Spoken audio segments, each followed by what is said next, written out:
representation rather than actual representation. I suspect that's what Arizonans might get with Kari Lake. It's ironic that they accuse Arizona's Kari Lake of performative politics when that's all the Democrats have.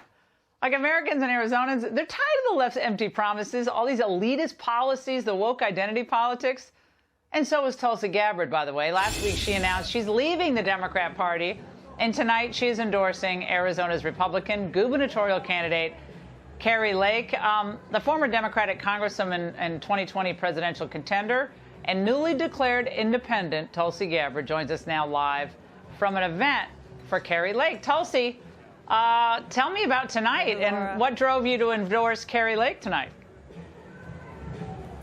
Well, I'm here in Phoenix joining hundreds of people who've come out in support of Kari Lake tonight. Supposedly, there was supposed to be a debate, but her opponent, Hobbs, is refusing to debate her and stand toe-to-toe to compare their policies.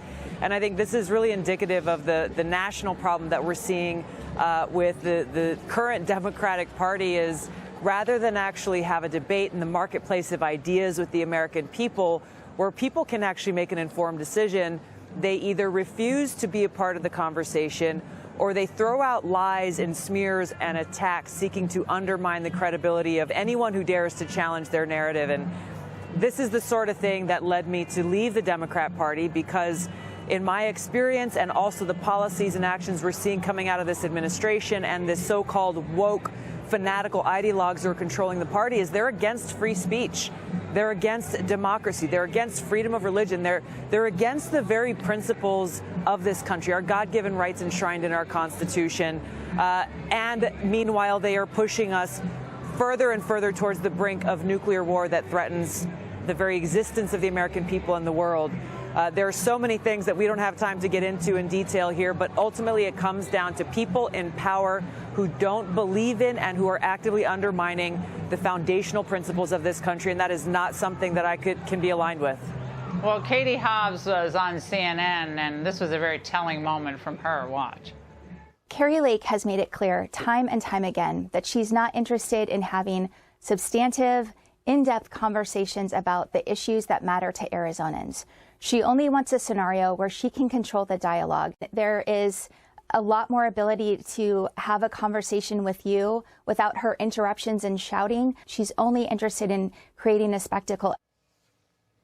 Tulsi, that's their lingo, creating a spectacle, which in this case just means being a better politician. Yeah, again, it's about what you're communicating to the people. And what I've heard from Kari Lake is the same thing that I shared with my constituents when I ran for Congress. She is going through the most rigorous job interview process ever, letting the people of Arizona know, hey, I am here applying for a job from you. You are my boss, not some corporate special interest, not some big partisan party boss. She's made it clear that her accountability is to the people of Arizona. And she's laid out a very broad and thoroughly thought out platform and what she plans to do as governor should they elect her. Tulsi, I cannot wait to see what happens in Arizona. It's such a great state. It's a beautiful state. It's been through a hell of a lot in the last couple of years. People are fired up here, I got to tell you. They are, and they're so happy you're there tonight. So thanks for being there, and thanks for being with us. Hey, Sean Hannity here. Hey, click here to subscribe to Fox News YouTube page and catch our hottest interviews and most compelling analysis. You will not get it anywhere else.